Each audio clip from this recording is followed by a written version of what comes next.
والله لەگەڵتان بەردەوامە بین ئەم فترەیە سەرکۆ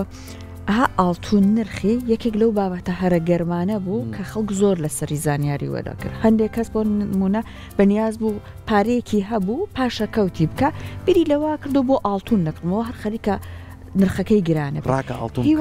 سواداکەی باڵێ هیوا بۆ خەرکی لیرە کڕێن بۆ خوالیان پیرۆستکە خێری لێ ببرێ هیواش بوو بۆ نمونە ژنی ئەهێنا فەقیر هەر لە خوای بوو دەستی بەرەوە ئاسمان بەرز کرد بۆ هەروی خوایە نرخەکەی دابەزێ جا ئێستا بۆ ئامانجە جیاوازەکانە زۆرێک لە کەسەکان بەدووادا چون بۆ نرخی زێر ئەکەن لە بازاڕ یان نرخی ئاڵتون بەڵام هەر ئاڵتون نییە بۆ بەرهێنان بۆی کە تۆ ئەگەر پارەیەکت هەیە وەلای بخەی هەندێک جار دراوە ئەلکترۆنیەکانە هەندێک جار بۆ نمونە کەسی وامان هەیە دیناری عێراقی هەیە ئەیکا بە دۆلار ئەڵێ دۆلار باشترە لانەیە سەقامگیرتر بێت ڕیسکی کەمتر بێ جا ئێستا ئێمە لە تۆری ئەم بە شەمان ئەمانە لەسەر ئەم بابەتە ئەسڵ خودیم گۆڕانکاریانە بۆ دروستە بێ بۆ نرخی ئاڵتون ئەوە خەریکە بەرەو بەرزبوونەوە ئەڕوا لەکوێیە ئەوەستێ زۆرێک لە کەسەکان لایەن وایە ئەم بەرەو پێشەوە چوونی نرخی دۆلار ئاڵتون و گرانبوونەوەی هەر بەردەوامە هەر بۆیە بەردەوام خەریکن تەنانەت هیوامان هەیە مەڵ کە فرۆشێکە ئاڵتون نەکرد واشمانەیە وڵی وا سەرری کردووە ماڵی لە دەزاوە ساری لە دەزاوە یواشەیە لە سانیەکە لەوانەیە لە ماوەی چەند کاژمێرێکا چەند دەقەیەکشەوە میوانەکەمان لەوانێ زۆر باش لەو بابەتە بزانێت هەر لە ڕێگەی مۆبایلەکەیەوە ئەزانێت کە چەند بەرز و نزمی کات چەند دەفتەر دۆلار لە دەستەیە سەرکۆوانەی لە بواری ئەم دراوە ئەلکترۆنیانیان بڕواەکەی هیوامان هەیە بە ڕۆژ سە چوار دەفتەر زەرەرەیە هیواشەیە ئەمە هەرڵین هیواش هەیە کەوێتە کاریگەری ژێر کۆمەڵە بۆ چوون و کەسی جیاوازەوە زین ئەمەچی خە دەردەکەوەیە بە منەڵێ وەرە تۆ لە خۆتۆ بەبی بە خاوەنی سێ چوار دەفتەر لە سەعاتێکە هە لە خۆ تۆ ڕاگرێ بەڵام سێ چوار دەفتەرەکە سێکی خانۆکەی ماڵۆت نەماڵە بڕ کاتە بۆی لەسەر ئەم بابەتە هەرە گرنگە ئابووری زانیاری وەرگین میوانی بەڕێزی بەرنامەکە لەم بەشە دکتور جەبارگۆران مامۆستای زانکۆ لە لامان ئامادەی کە بەڕێزیان لەسەر ئەم بابەتە زانیاری زیاترمان پێشکەشەکەن جامە فریان نەکەوتم ناو نیشانە دقیقەکەی بواری دکتۆراکەی بەڕێزی وەرگرم ئەگەر هەر خۆت سەرەتا ئاماژێک بۆ ئەوە وەربگرن دکتور جەبار و دواتر پشنە سەرەوەی کە بۆ نمونە هەمن سەرچوب ئەکرد بۆ بابەتەکە ئەیوت چونە ChatGPT بوو هەندێک پێشنیاریشی پێدەمێ بۆ نمونە ئاڵتون نەکڕێت ئێستا ئاڵتون ریسکی کەمترە چون بەڵام ئەبێ بۆ درێژخایەن بێ بیرکردنەوەکات یان بۆ نەدراوە ئەلکترۆنیەکان ئەبێ خەمی ئەوە نەبێ پارەکەت بدۆڕێنێ بەڕاستی ئەگەر بۆ نمونە من پارێکی پاشا کەوتم هەبوو چی لەکەم جوانە قسێکی جوانە سەرەتا بەلای خوای بەخشندەی میهرەبان سڵاتەنێ بێ و بەیانیتان باش بەیانی بینەران و بیسەرانی کورسات باش ئینشاڵڵا هەر سەرکەوتوو بن وڵا بەڕاستی من ئەم بابەتە زۆر بە گرنگ ئەزانم چونکە مەسائلی مامەڵەکردن لە بازاڕەکانی فۆرەکس و مامەڵە لە بازاڕە داراییەکانە پێویستی بە خەڵکی شارەزا و خاوەن ئەزمون و پسپۆر هەیە بەڕاستی ئێمە لە بازاڕە داراییەکانە شتێکمانە پێوترێ فاینانشنال ئەدڤایسەر واتە بڵێن ڕاوێژکاری دارایی لە هەموو دنیاە تۆ ئێستا ئەوانەی کە بڕۆکەرن بڵێن ئەبنە بڕۆکەر بۆ بانقێک بۆ مامەڵە داراییەکان پێویستە ڕۆژانە تەوسێ و ئیرشادات بن بە خەڵک لەسەر چ بنەمایەک مامەڵە ئەکەن کێشەی مامەڵە لە بازاڕە داراییەکانە ئەوەیە کە بەداخەوە لە هەرێمی کوردستان و عێراقیش بەگشتی ڕاستە محەلیلی باشمانەیە خەڵکی شارەزا خاوەن ئەزمونمان هەیە بەڵام مەرج نییە ئەوەی کە تۆ ئەو تەوسەی کە بانقێکیکە ئەو تەحلیلەی کە بانقێکیکە لە 100% وابێت چونکە ئەگەر ئێمە وەکو ترەیدەرێک وەکو هاوڵاتیەک وەکو بازرگانێک ئەگەرمانێ لە بازارە دارایەکانە مامەڵە بکەین و هەمومان قازانج بکەین کۆتاجار کێ زەرەرەکە بانقەکان زەرەرەکە و هەموو مایەپوجە بن کەواتە مە شتێکی غیر مانتیقیە بەڕاستی غیر لۆژیکیە کە تۆ بۆ چونت وابێ هەرچی بێت لە بازاری دارایی لە بازاری پشک و سەنەداتە مامەڵە بکەمی قازانجکە نابێت بەپێی هەموو توێژینەوەکان و دیراسەکان کە کراوە لە 180 بۆ 85 کۆی ترەیدەرەکان لەسەر ئاسی بازارە دارایەکان زەرەرەکان باشە لە 150 ڕوو قازانج بەدەزێن ئەوانەی چۆن کە لە 150 قازانج بەدەزێن ئەوانەی کە خەوانە ئەزمونن عەبقەرین خوێندنەوەی زۆر باشیان هەیە هەموو شێوازی تەحلیلاتەکان ئەنی هەڵ ئەسەنگێنن بەڕاستی چونکە ئێمە لە بازاری دارایی شتێکمان هەیە پێویستە لە بەرچاو بگیرە سێ زۆر تەحلیلمانە یەکان پێوترە فاندامنتال ئەنالاایز واتە تەحلیلی بڵێن جیۆسیاسی بابەتە ئابوووریەکان باشە و تەحلیلێکی تریشێ پێوتە تەکنیکال واتە بابەتی تەکنیکی و بابەتێکی تریش سنتیمنتاڵی پێوترە سنتیمنتال ئەنالاایز تەبان ئەمەی کە پەیوەستە بەلانی سۆزدیارەکەی و ئاخرێکی شوڵەژانی بازار و لانی سایکۆلۆژی ترەیدەر هەندێک لە بڕۆکەرەکانی لە بەرچاوی ناگرن ئەوەی کێتە ناو ئەم بازارانەوە مامەڵە ئەکا پێویستە چەند خاڵێکی گرنگ لە بەرچاو بگرێت یەکەم پێویستە لە 100% وەکو بڵێ ئیسیعابیان بڵێ مسەیتەر بێ بەسەر لانی سایکۆلۆژی خۆیە ئەوەی کە زۆر جار کەسێک بۆ نمونێ ئاڵتۆن بکڕێ یان بڵێن لە بازاری پشک و سەنەداتە ئەنیستۆک بکرێت ئەوەی کە تووشی زەرەرەکە لانی سایکۆلۆژیە باشە چونکە ئەنی تایبەتمەندی خصوصیەتی ئەم بازارە وایە ینی ڕۆح و قازانجەکەی زۆر زۆرە و لە بەرامبەریشە ڕیسک و مەترسەکانیشی زۆر زۆرە تۆ بۆی هەیە لە هەر هەلومەرجێکە و کاکسەرکۆ سەرەتا ئەمەژەی پێە لە هەلومەرجێکە لە یەک ڕۆژە سەرمایەکەی خۆت ڕاستمالەکەی خۆت دەبڵ بکەیتەوە بیکەیتە دوو قات بەڵام بۆ شەیە لە یەک سەعاتە هەموو سەرمایەکەی خۆ بسووتێنی بۆ ئەم بازارانە ئەم بازارە دارایانە وەک بڵێ خزمەت گوزاریەکیان داوە بە ترەیدەر بە بازرگان بڵێن پێوتە لێڤرێج واتە ئەتوانی تۆ بە 200 قەت لە سەرمایەکەی خۆت مامەڵە بکەیت واتە بۆ نمونە بۆی کە هەوڵاتیانی خۆشەویست تێبگەن ئەگەر $10,000 لە ئەکاونتەکە تا بێت کەڕەتی دووسەیکە ئەتوانی بە بەهای $2 ملیۆن مامەڵە بکەیت تۆگە لە بازاری فیزیکی ئەگە بچی لای زەڕەنگەرێک بە $10,000 ئاڵتون بکڕیت تەنها 3 ئۆنساکات وانە 3 ئۆنسا کەمتریشداێت بەڵام لە بازاری بۆرساتوانی 4 کیلۆ تا 5 کیلۆ ئاڵتۆنی پێ بکڕیت جا ئەمە ئەم 4 کیلۆ 5 کیلۆیە بۆی هەیە ئەگەر بێت و لە ئۆنسەکە $10 بچێتە سەر باشە بۆی هەیە $5,000 ئەنی قازانچکەی ئەگەر $5,000 لە ئەکاونتەکە تاوی بەڵام ئەگەر $10 دابەزی یەکسێ سەرمایەکە دەسووتێ ڕسمانەکە دەسووتێ ئەمە لە ئەنجامی چۆ سەرچاوی گرتووە تەمان قەنەعەت نییە لە بەرچاوی کاڵی ترێدەرەکان بۆی کە خەڵکەم و خەڵک قازانچکە چونکە قازانچکەن هەمووی قازانچکە بانکەکانی فلاسەکەن مایپوجم بۆ قازانجە لێکوێتە دەرەوە لە بانکەکانەوێتە دەرەوانە هەموو ترێدەرە لەسەر عاسیالم قازانچکە ئەکەوتە بانکان مایپوجە بن جا زۆر جار بانکەکان هەڵ ئەسن چیەکەن لەم حاڵەتەیە یان تحلیلەکەن پێشبینیەکەکان مەرجنی و پێشبینیەتەوە بنجای کێشە ئێمە لەم وڵاتایە ئەوەیە هەنی دوای قەرەباڵغی کەوتوین دوای قەرەباڵغی کەوتوین بۆ نمونە ئیتر بانکێکی وەکو گۆڵمان ساکس وەکو JP مۆرگان UBS سویسری باشە بانک ئۆف ئەمریکا ئەمانە زۆر جار تحلیلێکگەناڵ پێشبینیمان وایە بۆ 2 مانگ 3 مانگی تر نرخی یەکێک لە پشکەکان ئەوەندە بەرزە بێت یان نرخی ئاڵتون هەرویکە بینیمان گۆڵمان ساکس ئەمەژەی بۆ داوتی لە کۆتای مانگی بڵێن کۆتایی مانگی 2025 واتە مانگی 12 ئۆنسەیەک ئاڵتون تا $4,900 بەرزە بێتەوە ئێ باش ئەم $4,900 چی لای تۆ دروست دەکات تەوەقوعێک ئەکسپێکتێشنی لای تۆ دروست دەکات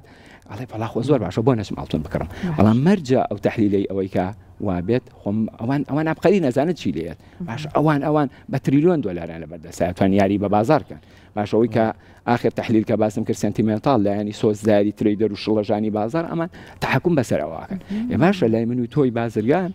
یەکسەری هەڵەسین دەستکەین دەبکڕین دەی کە تۆ بازار بریتێ لە خواست و خستن ڕوو سەپڵای لەگەڵ دیمان کە تۆ دیمان زیاد بوو خوا زیاد بوو تەمان نرخی ئەو کاڵایە بەرزە بێت ئێوە ئاڵتۆنیان بەرز کردەوە تا چەند تا $4,381 تۆمار ینی پێشبینیەکەی ڕێک وەکو نا وەک خۆی دەرنەچوو ئەو وتی ئێمە بۆ چونمان وایە تا $4,900 ڕوە باشە تقریبا $520 لەوە کەمتر بەڵام لەو هەلومەرجێ و کاتە لە حەڤەی مانگ تا 22 مانگ چەند بانقێک باشە کە بلومبێرگ و CNBC بڵاویان کردەوە پشڕاستیان کردەوە کە لەو هەلومەرجێ خۆیانە 380 تن ئاڵتوونیان فرۆشت باشە 360 تن بە بەهای 37 ملیار و کەسێک تقریبا 37.4 ملیار $، ئاڵتوونیان فرۆشت لە بەرزترینە دوای ئەوە هەستان ئەڵێن بۆی هەیە ئاڵتون دابەزێت باشە ئیترەمە شڵەژان لە بازارە دروستەکە باشە شڵەژان لە بازارە دروستەکە و هەڵەسی دەڵێ خێرا بە تووشی زەرم بچم ئاڵتوونەکەم بفرۆشم دەی خستنە ڕوو زیاکە ئەم دقیقە ئێستا لەگە بەڕێستانە قسە ئەەکەی لە بازاری بۆرسا لە بازاری فۆرێکسە یەک ئۆنسە زێر بە $3,965 بەڵێ دابەزیەوە هەڵبەت ئەم شەو تا $3,930 دابەزی ئەم دابەزینە بەردەوامە بە جا بە عەرزەکەم بەڵێ جامەگەر لە ڕووی تەکنیکاڵیەوە لە ڕووی تەکنیکیەوە ئەمە ئەمەژەی دەپێ بنەتوانانی شی بکەین و ئینشاڵڵا بابەتەکە ئێستا ئەم دقیقە $3,965 بۆ یەک ئۆنسە زێر مامەڵی پێوەکرێت کەواتە بازرگانەکان بەڵێ بیزەبایلەکان بەدەست لەم بەسانی و بەدەخە گۆڕانکاری بەسەرەوە بەرز و نزمیە بین بیزەبێت طبعاً ئەم بانقانە خۆیان هەڵئەسن لە ڕێگەی شرۆڤەکارەکانیان لە ڕێگەی محلیلەکانە زۆر جار یاری بە بازارەکەن هەر بە سەراحەت ئێستا ترامپ سەرۆکۆماری ئەمریکا بازرگانێکی سرفە باشە بۆ یەک لێ دوانەوە کوڕەکەی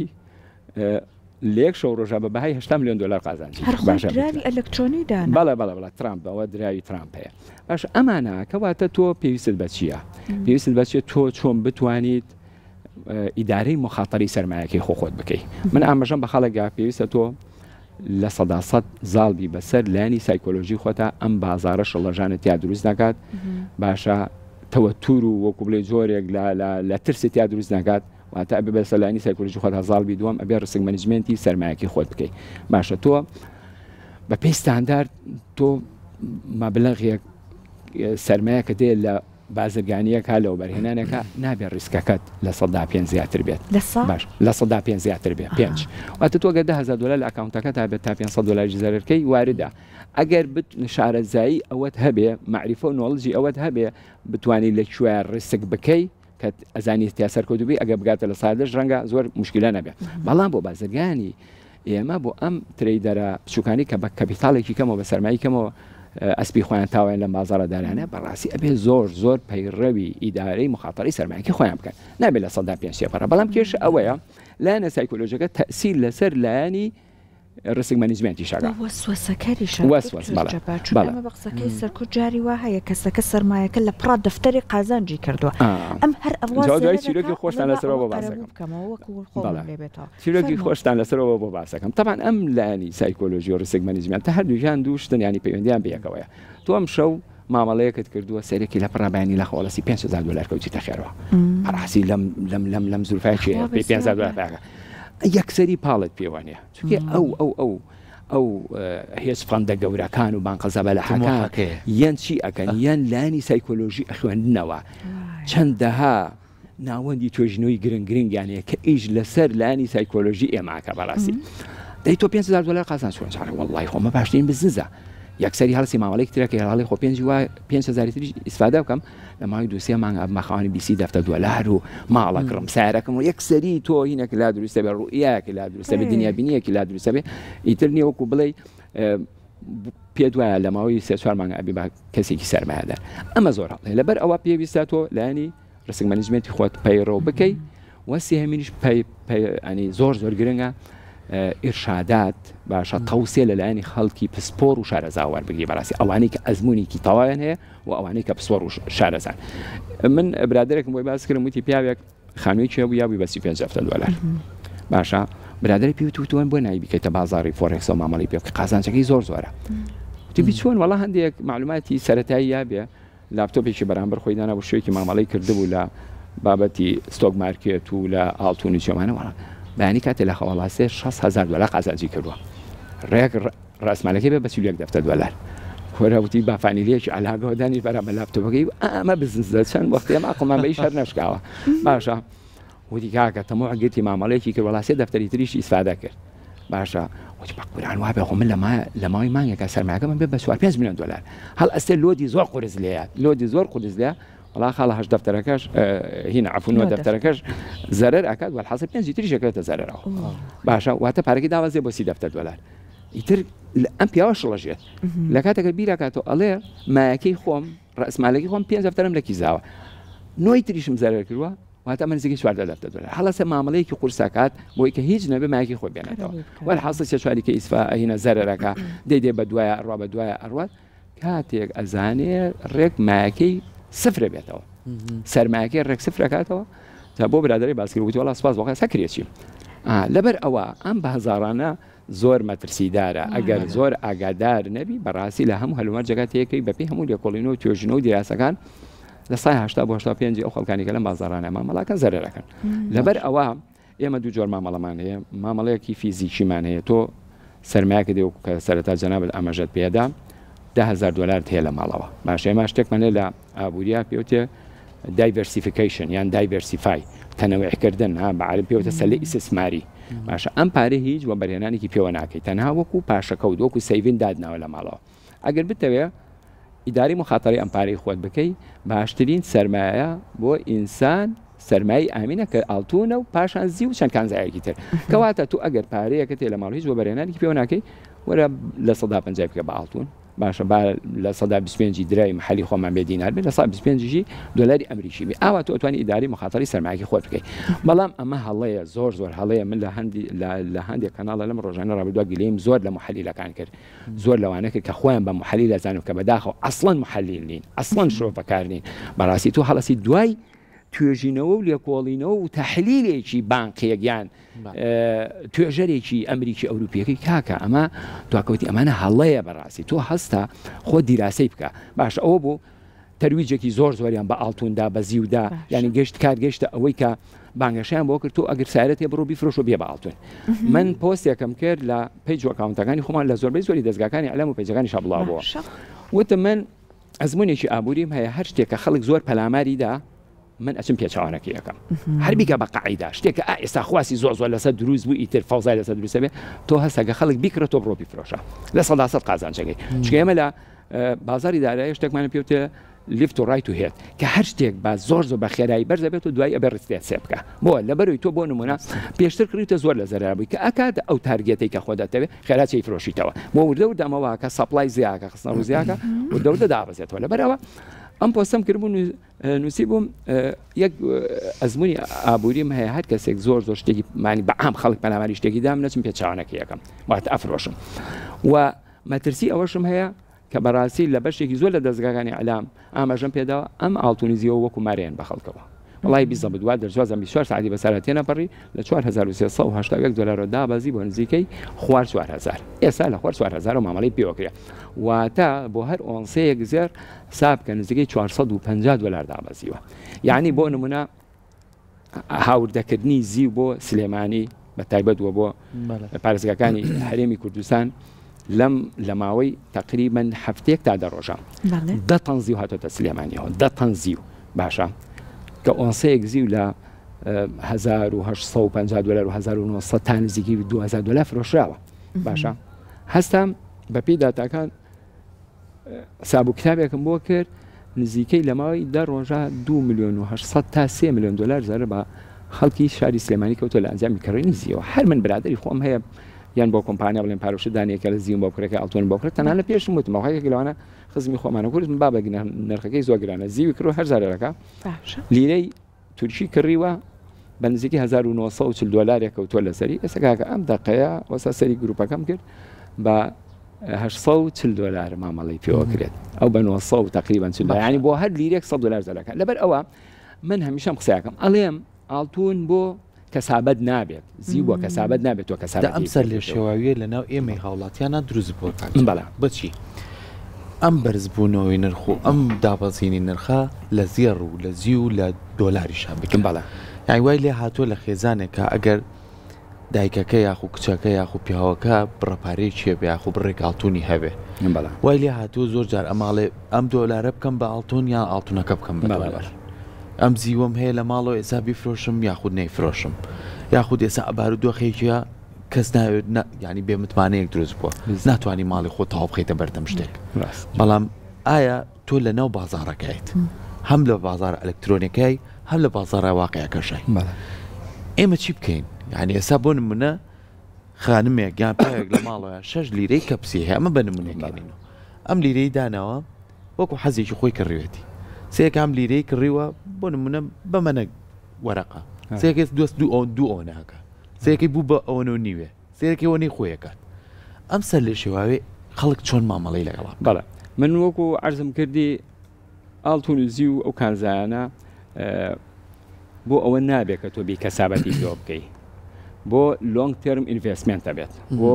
درێژمەودا و هینەوە بەرهێنانی درێژمەودا باشە تۆ بەکاری بێنی وەکو سەرەتا عەرزم کردی ڕاستمالێکە تێ لە ماڵەوە پاشەکەوتێکە تێ لە ماڵ هیچ بۆ بەرهێنانی پێوە ناکەی با ئێمە ڕیزبەندێک لە بینی درا و کانزاکانە بکەین سەرمای ئامین لە هەموو هەلومەرجەکە بە درێژایی مێژوو ئاڵتون هەر بەرز بووە توانین 5000 ساڵ لەمە پێشەوە تا ئێستا بە بەردەوامی ئاڵتون هەر بەرز یعنی باشترین سەرمایە ئاڵتونە بەڵێ ڕاستە لە هەندێک هەلومەرجی سیاسی یا گۆڕانکاری جیۆسیاسی و بابەتی ئەبووریانە ئاڵتون ڕتێسی کرۆ دابەزینی کرۆ بەڵام دوای ئەو خۆی ئامادە کرۆ بۆ بەرزبوونەوە باشە و لە هەندێک هەلومەرجە نرخی ئاڵتون زۆر هین بووە ستەیبڵ بووە جێگیر بووە زۆر بۆ نمونە لە ساڵی 1944ەوە لە ڕێکوتنامی بریتین هود سەوە تا 1972 دوای لێدوانەکەی ریچارد نیکسۆن کە ئەو کاتە لە جەنگی ڤێتنامە جۆرێک لە جۆرەکان شکستیان هێنا ئەمریکا تووشە ڕکودێکی اقتصادی بوو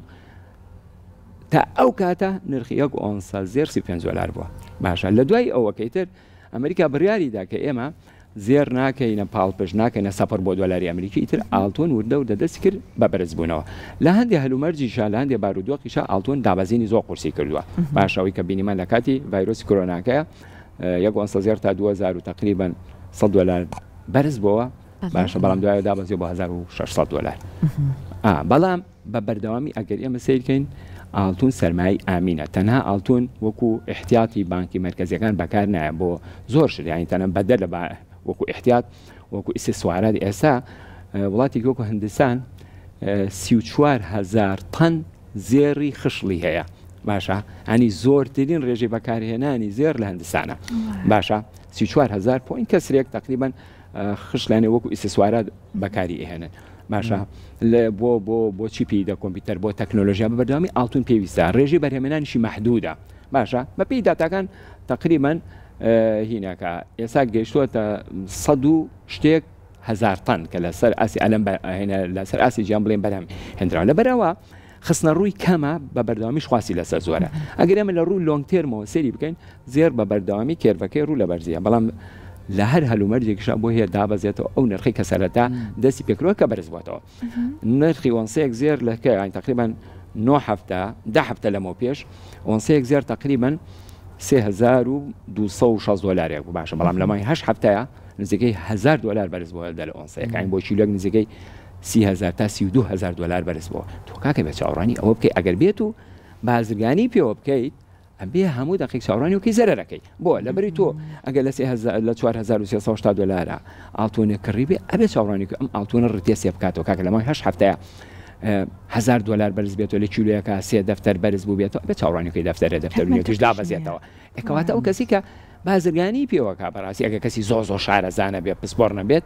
بۆ هاوڵاتی ئاسایی ئەمە زەرەرە هەر بۆ نمونە من برادێکم بۆی باس کردم وتی هاوڕێیەکم لەو مای پێشووە ئەوەنی تر لەم ئەعلامە بەداخەوە من زۆر گلەیم دەل ئەعلام هەیە یعنی لەگەر ڕێزمە مەرزنی ئەوەی کە چوار کەلیمە ئینگلیزی و مصطلحات ئینگلیزی بەکارهێنا ئیترە عەبقەریە باشە ئێنە سەر شاشە تەرویجی پێن کاکە فریاکەون ئاڵتون فڕی لە دەست دەرچوو زی و بکڕن خێرا ئیتر کۆمەڵێک موبەڕیری بۆ ئێنەوە کاکەم چی لای تۆ دروستەکە تۆ قەی لای تۆ دروستەکە ئەڵێ کاکە با بچم بەڵکو شەوامیش قازان چێکم برادری هەساوە سارێکی بۆ چوو هەڕاست فرۆشی کردووە بە زەرەر باشە هەساوە بۆ لای زەڕەنگەرە بچی ئاڵتون بکڕێت زەڕەنگەر توی تیجاری ئاڵتونەکە بەدەست ناگا باشە ئێمە هاوردەیەکەین چاوەڕوان کە هەفتێ تا 2 ڕۆژی ترەگە ئەیوە دیێستا من ئاڵتونەکەشم بەدەست نەگەیشتووە $6,000 لە زەرەرا ماڵتون هاڕێی کرد دابەزی وە سارەکەشم ماوە بە 50 وەرەقە زەرەر باشە یعنی تقریبا 100 وەرەقە زەرەرکی لە ماوەی چەند ڕۆژێکە کاکە بۆی ئەمە ئەگەر خەڵکێکیش هەبێ بازرگانیش بکە لەم کانزایانە ئەبێ خەڵکی بخۆی پسپۆر وێ لەبارە بۆ هاوڵاتی من بە مەترسی ئەزانم بەڕاستی لەبەر ئەوە باشترین ڕێگا چارە بۆ ئەمە هاوڵاتی ئەگەر تۆ پاشەکەوتی زیایەت هەیە ئەگە من ینی تەوسەی تۆ بکەم بڵێم بڕۆ سارەکە بفرۆش دەبێت لە باڵتون وڵی درۆ لەگەڵاکەم بەڕاستی لەبەر ئەوە ئەبێت تەنها بەرهەمهێنان لەو پارەیە بکرێت کە پاشەکەوتە و ئەیدەی بە ئاڵتونیان بە ئێستا دکتۆر جەبار لەگەڵ ئەوەی کە هەندێک لە بینەرانمان بیر لەواکەنەوە ئاڵتونەکە هەر بمێنێت نەیفرۆشن چی ئەەکەنەمانە ئەوان حەزەکەن بەردەوام گرانە بێ هەندێک لە بینەران من تازە زاوان فەقیرەڵەن کەی بچم ئاڵتونەکە هەڵگرم ئەمان کەی بچن مەوعیدەکە کەیدا بنێن بەڵێ ئەمان ئەتوانین لە ڕووی تەکنیکیەوە قسەی لەسەر بکەین بەڕاستی ئێستا بۆ نمونە ئەم دەقەیە $1,967 ئەگەر لە ڕووی تەکنیکەوە سەریکەی لە ڕووی چارتەکەەوە سەری بکەیت ئاڵتۆن لە ئێستا تقریبا لە هینەکە لە ڕێنجەکە یاری ئەکات ئەوە تقریبا نزیکەی دە ڕۆژێکە ئاڵتۆن نزیکی تا 4,020 تا 30 ماکسیمەمانگاتە 35 دا ئەوەزێتەوە بۆ خوار 4,000 ئێستا ئەم شەو تا $3,930 تۆمار کرد بڵین دابەزی باشە ئەگەر بۆ نمونە ئەو بربەسەی بشکانە لە خوار 3,930 و بەکاندڵێکی 4 ساعتی بۆ نمونە ئەو نرخەی بشکانە ئەگەری هەموو دابەزێ بۆ $3,860 باشە ئەگەر خۆ ئەو بربەسەش بشکێنێت لە بەخوار بۆیە تا $3,750 بۆ $55 دابەزێت باشە بەڵام ئایا چ گرنتێکێکە ئەو نرخاشکێنێ ئێستا لە هەفتەی ڕابردووە تارگێتێک هەبوو ینی ئەکسەرێتی محیلەکان پیانوە بوویان ئاڵتون تا 3,000 لە خوار 3,950 نرخ تۆمار بکە ئاڵتونی تر کێرڤەکەی ڕوو لە دابەزینە بە بخوارەوە بەڵام تۆماریشی کرد تا $3,928 دابەزی بەڵام لی دایەوە زۆر بە خێرایی لێدایەوە تا 4040 دلار نەوەسا لەبەرەوە ئەم بابەتانە من پێم وایە بۆ هاوڵاتی تا ئاسیا قورسە باشە لەبەر ئەوە هەر کاتێکە هاوڵاتێک ئێوە بۆ نمونە ئاڵتون پاشکەوتکایان مامەڵی پێ بکە وا باشە بێ تەوسیە باشە لە خەڵکە پسپەڕ و شارەزاکە وەرگێ لە چ کاتێکا مامەڵاکم وەرە چ کاتێکا بیفرۆشن بەڵام من بەگشتی بە عموم ئەگەر مەسەری سوورە ئامەکە بکەین تەنها من پێم باشە ئاڵتون تەنها وەکو پاشەکەوت بەکار بێت حەقن نەبێ بەسەرەوە دا بە زیان زەرەکە پارێکە دێ لە ماڵە بڕۆبی بێباین من خێزانم یعنی مۆبایلەکەنە بە 500 ساڵە هەرچی 100 دلاری کۆ کردبێت 100 کۆ کردبێت و یاتی باڵت باشە لەمای پێش وڵایش فەقیرە زەرری کرد لە 3000 ئەو زەرری کرد بە پێڕ ئێتر وەڵا خەتای خۆی بوو باشی تۆ لە پشتی بووی تا خۆت بەعرزەکەم 3400 نا زەرەکە هیچ نییە زەرەکەەوە نیە تقریبا 3600 دلار بوو دیاڵتوناکەم بۆ فرۆشە بۆم بفرۆشە من هەر جوێم نایە یا نبوو ئۆفیسەکەم دام نبوو هەر لە قاسکە دام نبوو لەم ناپرسێ بیفرۆشە وتم زەرەکەی مەیفرۆشە هەڵا سەوتم بەسەر چاو وەڵا ئێستا تقریبا لە ئێستا باشە ئێستا چونکە دابازیەوە باشترە بەڵام لەو کاتی بەرزبوونە حسابم کرد تقریبا لە 125 زەرێ بەڕاستی لەبەرەوە ئەگەر تۆ پاشکەوتێکە تێ بڕۆ لە ماڵەوە بیکە بە ئاڵتون بەشێکی لە 150 لە 160 لیرە کامی لیرە زۆ باشە لیرە لە مشتیان ئەتوانی بە ئۆنسە بیکڕی هەر بە ئۆنسە هەیە 6 گرام و ئەوە بە ئۆنسە دەهینکە یان ناتوانانی وەکو خشل بەکاری بێنی وەکو سێ سوارە قەیسێکە تۆ پارەیەکە تێ بیکە بیە باڵتون بیکە بەخۆشەوە خانمەکان بۆ من نەقێم و ئەوانەی تیا نەبچوونەوە دوای زەرەر زۆرەکەن ناتوانانی لای زەڕەنگەری باش زەڕەنگی زۆر باشێت تۆ ئەتوانی ئەو پارەی هەتە بڕۆ بەشێکی من پێم باشە لە 150 زیاتری بکە باڵتون بیکە بە خشڵ بیکە بەخۆتەوە کە کردی بەخۆتەوە کاتە زەکاتیشی لە ناکە چونکە ئاڵتونیش سابی ڕاستمالی بۆ کرد سابی پارەی بۆ کرد دەگەر بێت وەکو خشڵ بەکار نێت ئەبێ ساڵانە لە 100 2.5 زەکاتی لێبێ ئەتوانی بێ بە خشڵ و داین قەتیش زەرەریتیان ناکەیت باشە دەستەکانی خۆش بێ من ئەگەر بە کورتی زۆر وەڵام بیتەوە دوای پرسیاری خۆم ئێستا بینی لەبەروی بە هەڵکەوتی جوگرافی ناوچەکەمان لەوانەیە لە بینی چەند وڵاتێکا بین ئەم بارودۆخی جەنگ و هەڵسەنگاندنی بارودۆخی وڵاتی ئێران بۆ تورکیا و ئەوانە تا چەند ئەم زێڕ و دۆلار و ئەوانە کاریگەری هەبووە لەسەر ئاستی ئابووری ئێمەکە یان و دەرفەتە لەم چەند هەفتەیە تۆ بڕازێڕێک بکەی بۆ ئێرانە یان چەند کەسێکەی و ئەم ئاڵتونە بەری بۆیە ئەم دۆلارە بەری بۆیە تو ئێوە لە بازاڕەکەیان ئەمە تا چەند کاریگەری لەسەر هاوڵاتیان بەجێشتۆ ڕاستی کاریگەریەکی زۆری هەبوو بەڵام کاریگەریەکی نیاگاتیف کاریگەریەکی نەرێنی دروستکرد بەداخەوە ئەوانەی کە قازان ژیان کرد ئەوانن کە بەڕاستی بازرگانی گەورە بوون باشە وەک سەرتا عەرزم کردن دوو جملە فرۆشتەمەوە تەنها لە ماوەی 10 ڕۆژە 10 تەن زیویان هێناوەتە سلێمانی و هەرێمی کوردستان بە مفرەدی ژنزیەکەی 3-4 تەن هاتووە باش ئەمان قازان ژیان لێ کردووە فرۆشیانەوە بە من و تۆی هاوڵاتی بەڵام دوجارەوە تا بەزیەوە زەرەکەن وانە لەبەر ئەوە کاریگەرەکانی کاریگەرێکی نەرێنی بۆ لەسەر هاوڵاتیان بەداخەوە بۆی من دووبارەی ئەەکەمەوە پێویستە هەر هاوڵاتیە کە مامەڵە ئەکایتر ئا لە بازارەکانی فۆرەکس و لە بازاری کریپتۆکەرەنسی یان لە بازاری فیزیکی ئاڵتون و زیوە پێویستە ئیرشادات لە خەڵکانی پسوەڕ وەربگرێ بەڕاستی هەر نەچێت دوای ئەو بکێ کەسێک لەگە ڕێزما گەنجێکە یەتە سەر تەلەڤیزۆن و کۆمەڵی موسەڵەحاتی ئینگلیزی و کۆمەڵەشیکردنەوە ئاکات و تەرویج بە بابەتەکە ئاات و باشە تۆ دەفعکا بۆ کردنی شتێک و 2000 توش واللهی لە بەرنامەیەکی تەلەڤیزیۆنە جۆم لێ بوو کەسێک ئەیوت گۆمانساک ساڵێ ئەڵتونە بێ بە 4900 بەڵام مناڵم ئەبێ بە 6000 کاکە تۆ چی بۆ خااتری خۆم تەحلیلاکی کەی ئەبێ بە 6000 باشە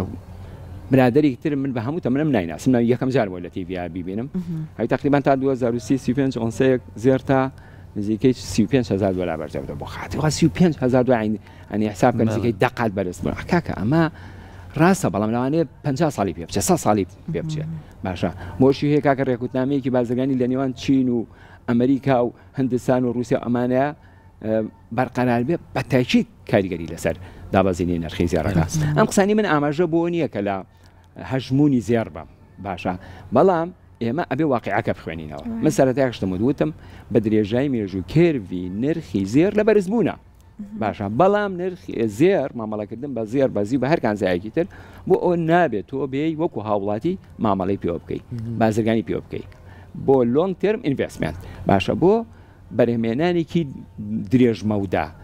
ڕەسمالێکت هەیە بڕۆ بەشێکی یان ئەگەر هەمووشی بێ بەزێر بیکە بە خشڵ بیکە بەخۆتیان بڕۆ لە ماڵەوە بێ بە ئۆنسەدانێ بێ بە لیرە و داینێ قەت زەرە ناکەی ئەمە باشترە بەڵام ئەوانەی کە لە بازاری فۆرەکس مامەڵاکەن بەڕاستی پێویستە ئەو سێ خاڵی کە باسم کرد لانی فەندەمێنتاڵ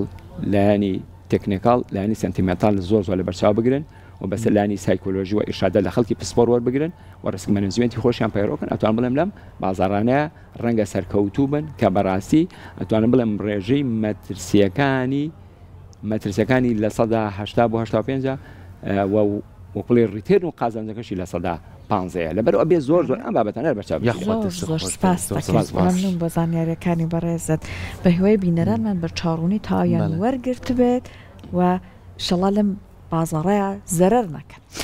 دەست خۆش بێت زۆر زۆر سپاس.